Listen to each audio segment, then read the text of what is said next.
is ATL Day Ones, part of Locked On Sports Atlanta. And it starts now.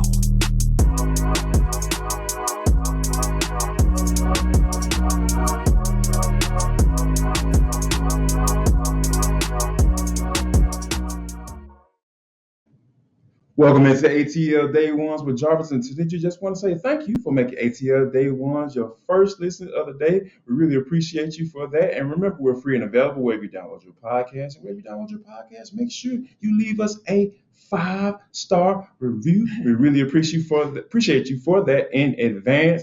Now, and also, just to give you a quick reminder, we are on Roku and Amazon TV. We are big stuff right now. And as you can see, Tanisha is sitting right here next to me today.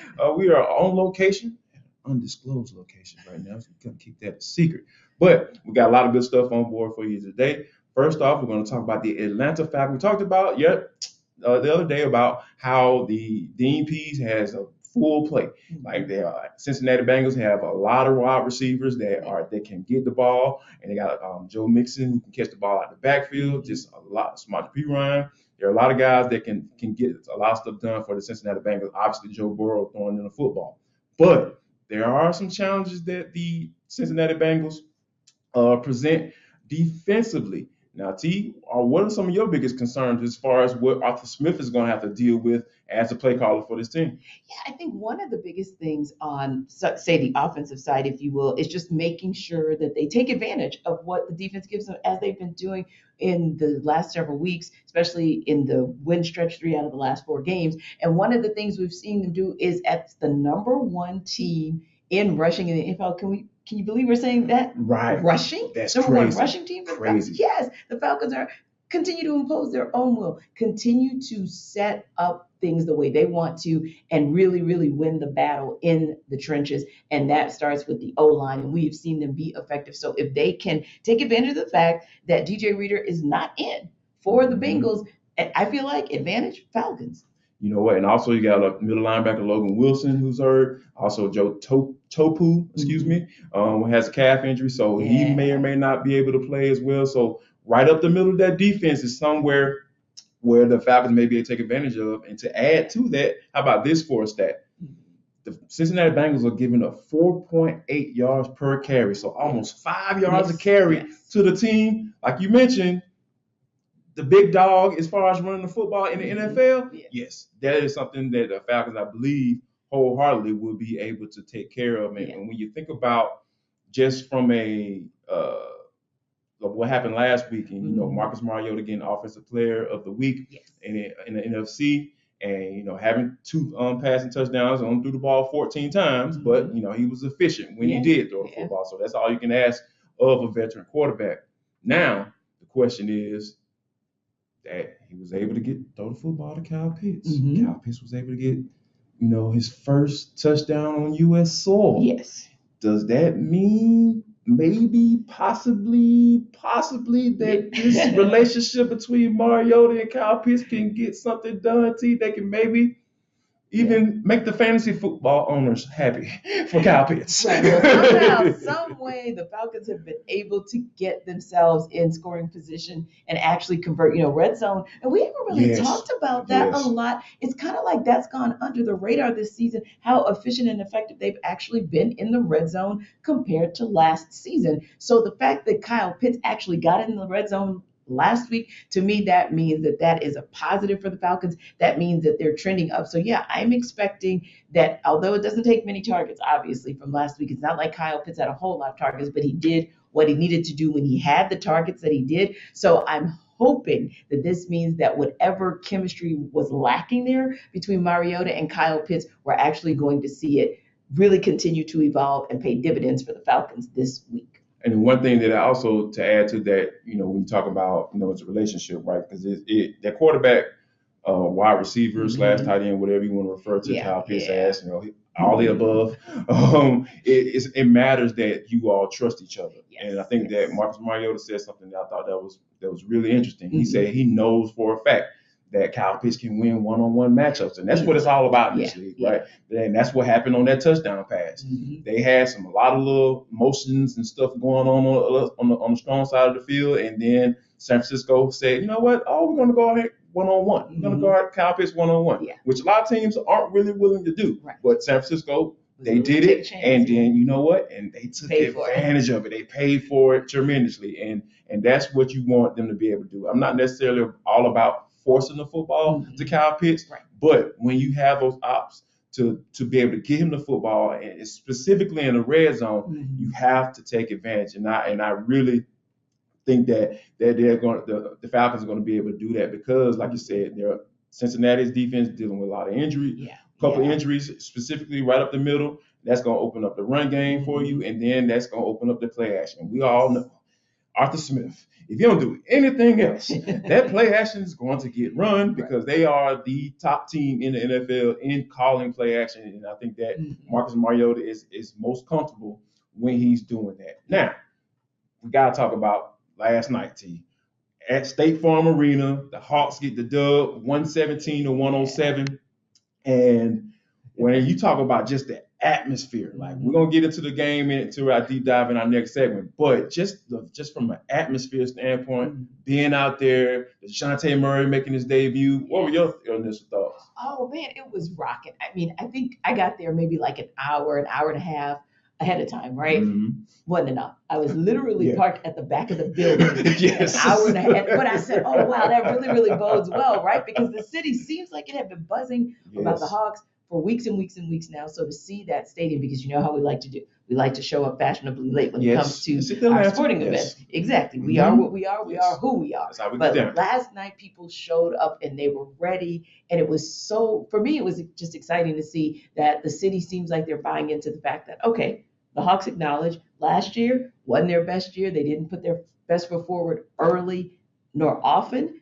I think this year they showed me that they wanted to set the tone. And most importantly, they showed fans that they're serious about it. And we even talked about the fact that, hey, they didn't get what they wanted to. And like you said, we're going to deep dive into more of the nuts and bolts of it. But I just wanted to point this out, the fact that they shot around 28% from the arc.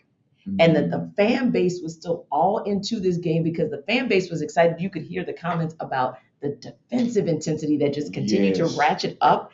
Man, I love it because I said, you know what? Hawks fans are going to be in for a treat this season because they are going to see a beautiful team brand of basketball at both ends of the court. Speaking of team, Atlanta Hawks are a team that we're going to be taking a look at, taking a deep dive into what Nate McMillan's game plan was, and then it worked to a T. We'll discuss that, but first we got to talk about BetOnline.net. T. We're talking about the over/unders as far as wins with the Atlanta Hawks. You know, I've been trying to do my research, and you know what? I went to BetOnline.net because they are the fastest and easiest way to get all your sports wagering information. Anything. They have podcasts. Guess what? You guys listen to us when it comes to a podcast to get all your information pertaining to Atlanta professional sports, whether it be collegiate or whatever, however you get down. You guys come to us. You guys rock with us. 4,600 subscribers worth of doggone support. We appreciate y'all for that. But so why not go to the best place to go get all your betting information so you can make sound decisions, so you can make you some money. That's what you need to go do. And also, if you're trying to figure out what, we talked about the Bengals and the Falcons, you're trying to figure out what the over-under is. Last time I checked on BetOnline, they were, the Cincinnati Bengals were favored by 6 points. That's a touchdown, essentially. So, you know what? I might go ahead and put the Falcons and doggone cover that bad boy. So, you know, you definitely want to do that, right? If you want to do what I'm doing and try to figure out a way to go get some bread, go check out betonline.net because guess what, y'all? It is where the game starts. And where the game started, where the season started last night was at State Farm Arena. This was the debut of the 2022-23 season for the Atlanta Hawks against the Houston Rockets, but also, of course, the debut of Dejounte Murray. And it worked in the Hawks' favor. Once again, they walk away with the dub on opening night, 117-107 against those pesky Rockets that just would not go away until the bitter end. Yes. But, you know, it was so interesting for us because we kind of went in with some thoughts about who and what we wanted to observe from the starting five to what Nate McMillan did, takeaways, et cetera. So let's start right there, kind of evaluating top to bottom that starting five. Wow. If man, I think the guy that stood out to me the most, and we were sitting right there next to each other on the press row, and it was just like John Collins this year.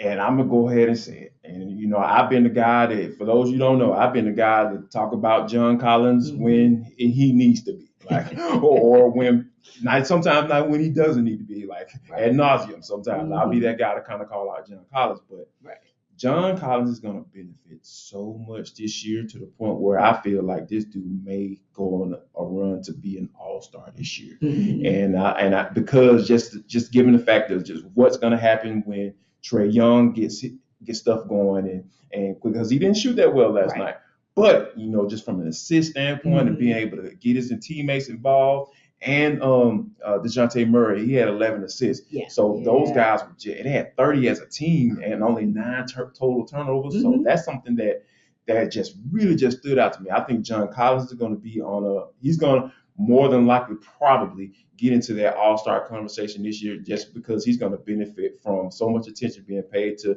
Dejounte and Trae. And if DeAndre Hunter, your guy, if DeAndre Hunter can do not even all of what he did last night, but just continue to be that guy that you go in and guard their best wing player, or a second best wing player, if DeJounte is going to take the best, and be able to knock down that spot up three. And then the way he was just handling the rock last night, like, how comfortable did that dude look last night? He looked just like the Dre that I always thought he could be, right? And granted, here's the interesting thing. We didn't see a lot from him in the way of rebounding and maybe imposing his defensive will as much as I would have wanted stats-wise. But as far as the game and imposing his will, now that was a little bit different. I think we saw that. But what I liked about him was he was aggressive on offense. And that's something that we started seeing at the end of last season, especially in that series against the Heat in the postseason. But to see it last night, it's like a continuation.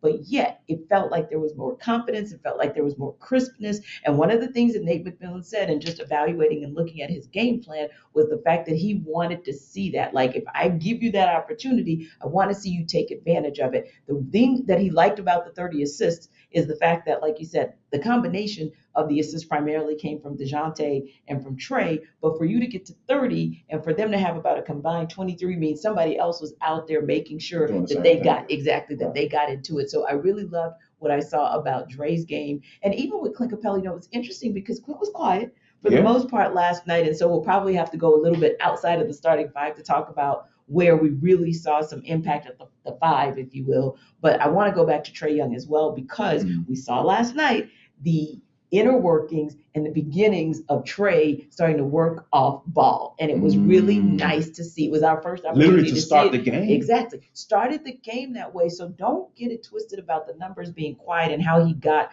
to his 22 points, if you will, or 23 points, if you will. It more importantly is to watch how he started the beginning of the game and how he wanted to set that tone to let everybody else know that, hey, I'm going to facilitate, I'm going to play off the ball, and I'm going to do a lot of different things than what you're accustomed to seeing me do, but I'm still going to get mine and make sure everybody else gets theirs. So I really like what I saw with his game. But when we're talking starting five, I'm just going to put him in as maybe starting 5.5. I know where you're going. Before we go there, 6. I got one more little nugget about Dejounte Murray that I just really enjoyed listening and watching last night. So I think that in the post-game press conference, Nate McMillan was talking about why he kind of gives Dejounte Murray that free reign to kind of play the lanes, and 5 steals, it worked, right? So as a coach, him being able to recognize the type of talent that Dejounte Murray has and gives him that leeway to do that. So I asked Dejounte Murray about that in the post-game press conference last night, and he kind of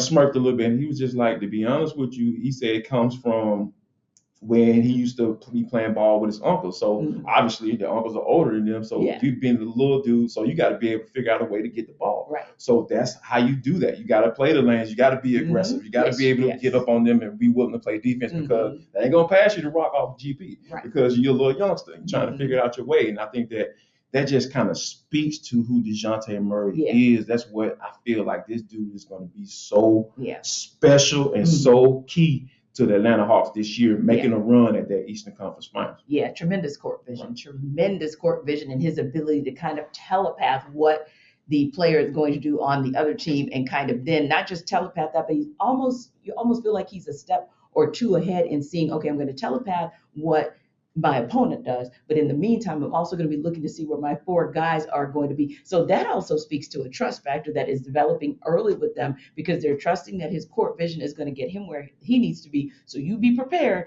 when he steals the ball to be where you need to be so that you can capitalize on that. So yeah, a lot of good things that we saw out of last night, including Onyeka Okongwu. Once again, if you want somebody to come in and guard just about anybody, because in the beginning, the Rockets bigs were getting theirs. Yeah. Like literally, and we were leaving. I was just about to say, we were saying looking like the former Hawks. We were like, dang, maybe third time's the charm for Bruno Fernando, because he was looking like that guy until there was a substitution. And when Double O came in, that really did change the scope of the game. He did some amazing things in just 21 minutes. So I got to really give him a shout out. I was looking, I didn't see, because we talked about this yesterday. I told you guys I was going to be looking to see what he was going to be doing with his mid-range jumper. Didn't quite see that, but I saw some things.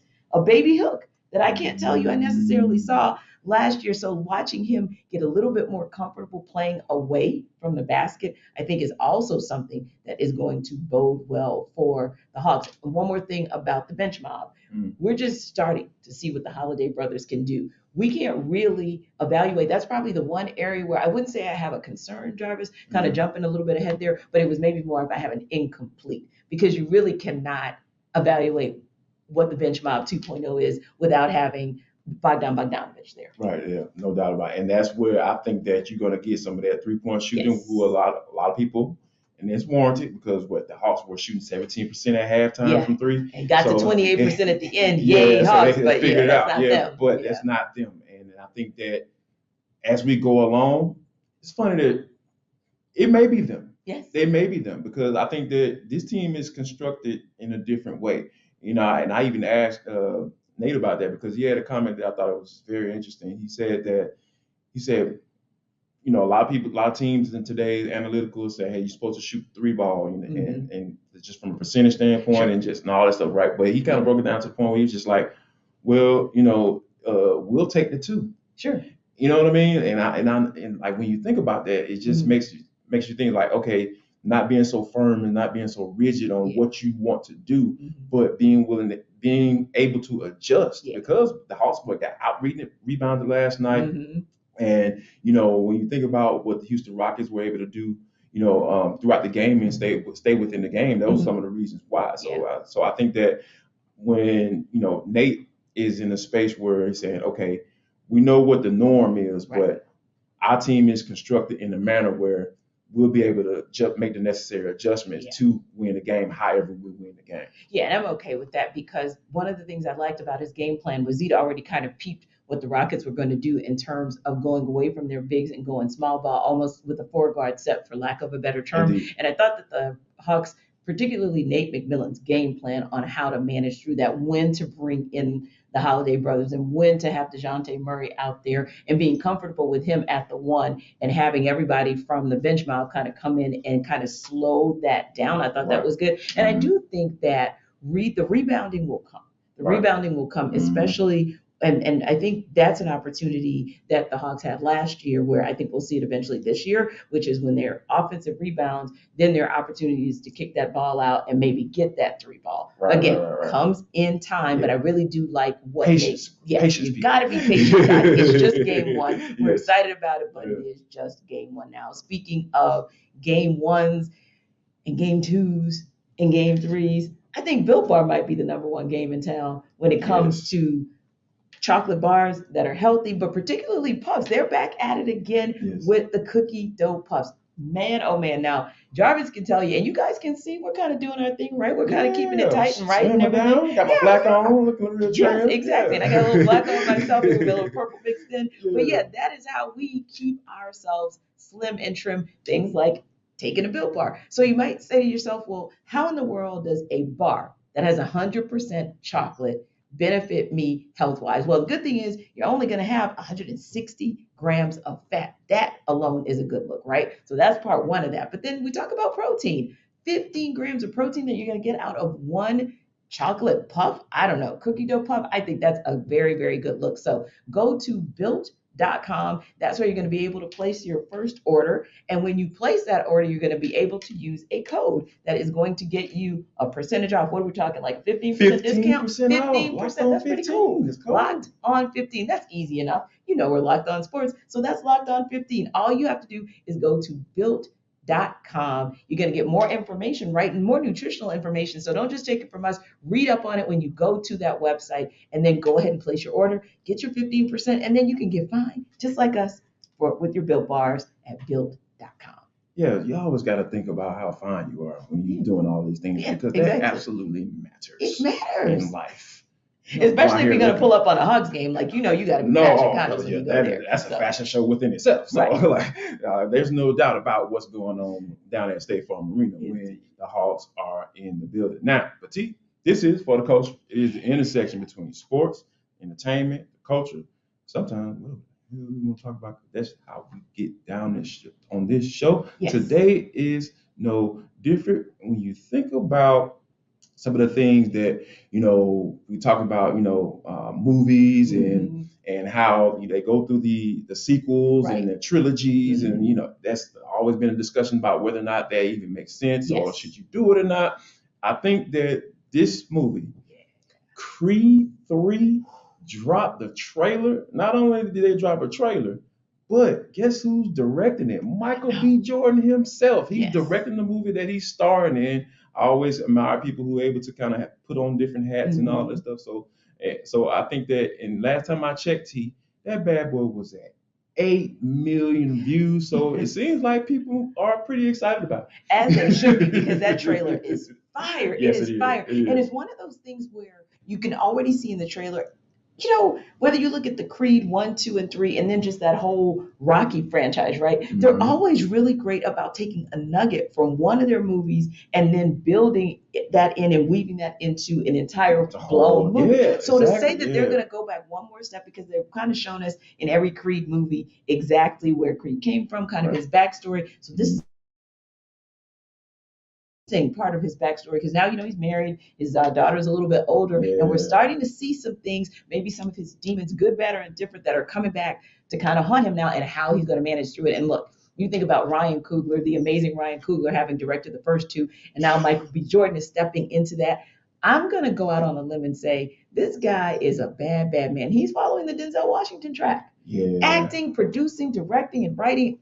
It's something special. And listen, we're actually Creed fans. Like Jarvis and I talked about it. Yes. Is when I saw the article, I sent it over to him, and I was like, I don't know, Jarvis, you like this? And he was just as excited as I am. Yes. So, man, cannot wait until the spring to see this movie. It looks like it's going to be absolutely fun. Absolutely. And that's March of 23. Yes. Looks like it's going to drop around that time. So we'll definitely be on the lookout for that on ATL Day 1. And I got to give my girl, Tessa Thompson, mad love, because she is one of my favorite young actresses. Yes. And I just think she's going to put in another brilliant performance. So excited to see Tessa once again, too. Let's do it. I'm so excited about it. Also, guys, we want to thank you for making ATL A1 your first listen today. Why don't you go out and check out NFL key predictions every Friday on Locked On NFL. Locked On's local experts give you the inside scoop on the 5 biggest names of the NFL weekend, including Sunday and Monday Night Football, plus betting advice from the field's leading experts from guess where? Where else? BetOnline. So what I want y'all guys to do, go follow NFL key predictions every Friday on Locked On NFL, available on the Odyssey app, YouTube, and wherever you get your podcast. Go and check that bad boy out. Now, one of the cool things that I think that is ownership, right? It's former players going into kind of the post careers. Obviously the broadcasting thing, that's always a thing, right? So we understand that part of it. But when you're talking about a guy by the name of Anson Carter, played 10 years in the NHL, he is going to, who is a guy who's Atlanta is his adopted area where he moved to back in 2009. So he's been for quite some time. He is going to be part owner of the Atlanta Gladiators. It's part of the ECHL's Development League. And when you think about diversity, equity, and inclusion, a word that has just been thrown around all of the time, I think these are the type of things that need to happen in order for those conversations to even get started. Yeah, because the most recent report that came out on diversity for the NHL, of course, the parent league to ECHL, is 84%, 84% of their their workforce is non-minority. 84%. So that's a big number. It really, really is, right? So, and we talk about this in all sports, the fact that if you have an opportunity to develop, whether that's the developmental league or whether you bring someone on like our guy Harry Douglas in an internship capacity for the NFL, but you got to give an opportunity somewhere, right? Mm-hmm. And oftentimes, if you can get someone at the table like an Anson Carter who's played the game, he understands the game. If you guys have never seen him at work as an analyst, he's a bad man. He's also a very intelligent guy and an absolute ambassador for the game. So I believe if you're going to have somebody like that, especially for a city like ours, which low key there's buzz about the fact that Atlanta has never really gotten over not having a hockey team, right? No doubt. Yeah. Still kind of hurt about that. Exactly. Yeah. People still feel triggered about that thing. So to have someone like him who has embraced the city, this, like you said, this is his adopted hometown, and for someone who still loves the game so much to say, hey, I want to step in and I want to have an impact on the game, I just think it's amazing. I'm excited to see. And one of these good days, guys, we are going to have him on ATL Day 1, so he can tell you guys all about how important it is for him to be a part of this movement. No doubt about it. And that's the thing that you kind of look for, because there was a little buzz, whether it was warranted or not, that, the NHL may or not consider bringing the NHL back, because we already know the Atlanta Spirit Group is not a good tester. No. It's not a good barometer to go by as far as whether or not the NHL can work in this city, because they were horrible, absolutely the worst ownership group ever, because they own the Atlanta Hawks, and we have stories. We have plenty of stories to tell, but that's for another episode. But I think that when you have those little rumblings and you have guys who have established themselves in the city, and like you said, they have owned and have been ownership and within those developmental leagues, so they kind of understand the inner workings of those things. Maybe they can get to the point where, hey, we want to put together an ownership group and partner with some other people to maybe potentially put together a proposal for the NHL. And I think I believe that's what the ultimate goal is. And how great would it be, T, if the first minority owner in NHL is for a team that's owned in Atlanta? Yeah, we're talking about Chocolate City. How typical it makes so much sense. And here's the thing too. I was talking to our guy Sam Crenshaw, who is an absolute advocate for Mr. as well. The mayor. Exactly. Yeah, the mayor of sports landscape, Sam Crenshaw. I was talking about this with him this morning, and his eyes are just getting so excited, because the other piece there is this. Say, for example, obviously we have gladiators who are play out in Gwinnett, right? Yep. And so it's one of those things where I was talking to him and I was like, it'll be interesting to see where the team actually lands, because obviously it depends on where that base is. But I sincerely hope it's somewhere within the space of Atlanta, ITP and OTP, because here's the thing. I'd love to see, and don't get me wrong, I don't mind going to Cobb County for the Braves, but if you want to put that Atlanta, said from the native, right? But if you want to put that Atlanta across your jersey, I just think you should play some games in Atlanta. Yeah. So hopefully, as that development, that conversation comes and they really start to dig into the possibility, hopefully Anson will bring that up as well, because hey, I think we in the ATL deserve our own little piece of the pie in the hockey landscape. I just do. Come on, you guys deserve to know what's going on when we come back to you. Yes. Tell them we got coming up. It's going to be, of course, a Falcons Friday. Oh, we are working it all Please understand, it's going to be a Falcons Friday, because we are going to tell you guys keys to the game for the Falcons to get their fourth win in the last 5 games, for them to go above 500 and possibly get out of the tie break with the Buccaneers for first place in the NFC South. Of course, we're going to preview as well. Hawks Magic. I know. Say it again. First place in the NFC South. First place in the NFC South. I bet you didn't think we were going to have that conversation a third of the way into the season, but it is a legitimate opportunity that the Falcons have. Also, Hawks Magic, that'll be game 2 in this season as a home game. So we'll be previewing that game for you guys as well. And of course, anything and everything that is on the Atlanta sports landscape, we're going to talk about it right here tomorrow. In the meantime, as always, we appreciate you guys for rocking with us on YouTube. We're closing in on 5,000 subscribers. Of course, you guys are checking us out on Amazon Fire and Roku as well. And of course, wherever you download your podcast to take a listen. And after you check us out, and of course, like Jarvis said, after you check out on Fridays, NFL Key Predictions, don't forget about our guy, John Chuckery, Hitting Hard with John Chuckery, A to Z Yes. A to Z with Mark yes. Zeno and anybody else on our Locked On Sports Atlanta network. So, hey, this is a pretty cool thing for you guys to see us in the same space on a Thursday, including, of course, those of you who saw us last night out at State Farm Arena. Good to catch up with some of our fans out there on Wednesday night, and we'll see you guys in these ATL streets soon because it's a beautiful day in the neighborhood. So don't forget to come back tomorrow and check us out on a Falcons Friday. Georgia Tech playing Virginia tonight. Yeah. Let's go. 3 in a row since 2018. Go Jackets. I'll come back now.